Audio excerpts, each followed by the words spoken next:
अनेक स्त्रियांना पूर्ण संसारात राहू नये, मुलं-बाळं होऊ नये, कधीच ऑर्गॅझमचा अनुभव मिळत नाही, असाही एक अभ्यास मी वाचलेला. तर मग हे ऑर्गॅझम न मिळण्यामागची कारणं काय आहेत? म्हणजे बऱ्याचदा पिनोव्हाजायनल सेक्समधनं म्हणजे जे आपण संभोग म्हणतो, त्यातनं किंवा समागमातनं स्त्रीला जर समाधान मिळत नसेल, तर तिला म्हणजे या क्लिटोरिसला स्टिम्युलेट करून ते राईट. मिळू शकतं. तर याच्याबद्दलही जनजागृती आवश्यक आहे. म्हणजे एक स्त्रीरोग हो. तज्ज्ञ म्हणून किंवा सेक्सॉलॉजीचे अभ्यासक म्हणून तू कसं बघतेस याकडे? तुझ्या एका प्रश्नामध्ये बरेच मुद्दे आले याच्यामध्ये. पहिला मुद्दा, अगदी जनजागृतीची आवश्यकता आहे. कारण जसं आपण आता बोललो की स्त्रियांना स्वतःला पण माहीत नाही आहे याच्याबद्दल, स्वतःच्या शरीराबद्दल.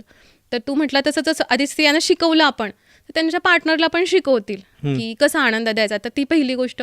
दुसरं, स्टडीबद्दल तू बोललास तर ऑर्गॅझम गॅप नावाचा एक खूप फेमस स्टडी आहे हो, हो. की बऱ्याच स्त्रियांना व्हजायनामधून प्लेजर मिळत नाही, म्हणजे केवळ इंटरकोर्समधून पिनोव्हजायनल सेक्सनी आनंद मिळत नाही. हो. तर क्लिटोरिस आधी स्टिम्युलेट केलं पाहिजे आणि क्लिटोरिस स्टिम्युलेट करून किंवा ते रब करून जो ऑर्गॅझम मिळतो तो खूप स्ट्रॉंग असतो, जास्त प्लेजरेबल असतो. आणि जी मल्टिपल ऑर्गॅझम आपण म्हणतो स्त्रियांना असतं, क्षमता आहे, हो. तर ती पण क्लिटोरिसच्या स्टिम्युलेशनमधून मिळते. तर ती एक गरज आहे की ते आपण दोन्ही पार्टनरला, म्हणजे स्त्रीला पण शिकवलं पाहिजे की बाई तुझं सुख कसं कसं मिळवू शकते तू, आणि दुसरं पार्टनरला पण शिकवलं पाहिजे की थोडंसं दम धर बाबा. म्हणजे पुरुषाला मी बऱ्याचदा जेव्हा माझ्याकडे काउन्सिलिंग येतात तेव्हा शिकवते की पहिले स्त्रीला रब करून ते क्लिटोरिस, तिला जेव्हा ऑर्गॅझम होतो ती म्हणजे जास्त फुलते आणि ती पेटते आणि तिला पण आनंद देऊ वाटतो, म्हणजे ती मूडमध्ये येते तो दिल्यानंतर. मी पुरुषांना सांगते की पहिलं तुम्ही स्त्रीला ऑर्गॅझम द्या आणि त्याच्यानंतर तुमची क्रिया म्हणजे इंटरकोर्स आणि पुरुषांचं जे इजॅक्युलेशन आहे तर तुम्ही थोडं थांबून पहिलं हे करा असं. तर हे स्त्रियांना शिकवते. आणि मग आणखीन एक गोष्ट, मग जी स्पॉट जे म्हणत होते एवढे वर्ष, तर ते पण सिद्ध असं झालं की तो जी स्पॉट म्हणजे वजनाच्या वरच्या वॉलला असतो आणि त्याच्यातून क्लिटोरिसच रब होतं.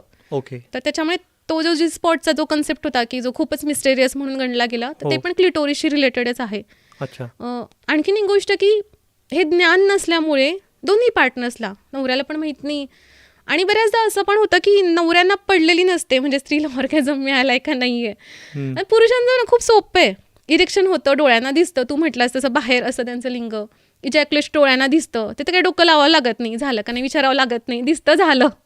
स्त्रीचं तसं नसतं. म्हणजे चांगलं ऑब्झर्व केलं, जर पुरुष पार्टनर तेवढा सजग असेल तर कळतं, म्हणजे तिचे कॉन्ट्रॅक्शन जे होतात, तिचे वजनाचे स्नायू हे होतात, तर त्याच्यावरून कळतं की तिला झालाय.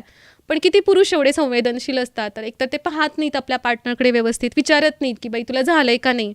तर त्याच्यामुळे हा पण एक खूपच जनजागृतीची गरज आहे की दोघांना झाला पाहिजे ऑर्गॅझम मिळणे हा स्त्रीचा पण अधिकार आहे. स्त्री काही फक्त प्रजननासाठी नाही आहे, तर आनंद लुटण्यासाठी पण आहे ती.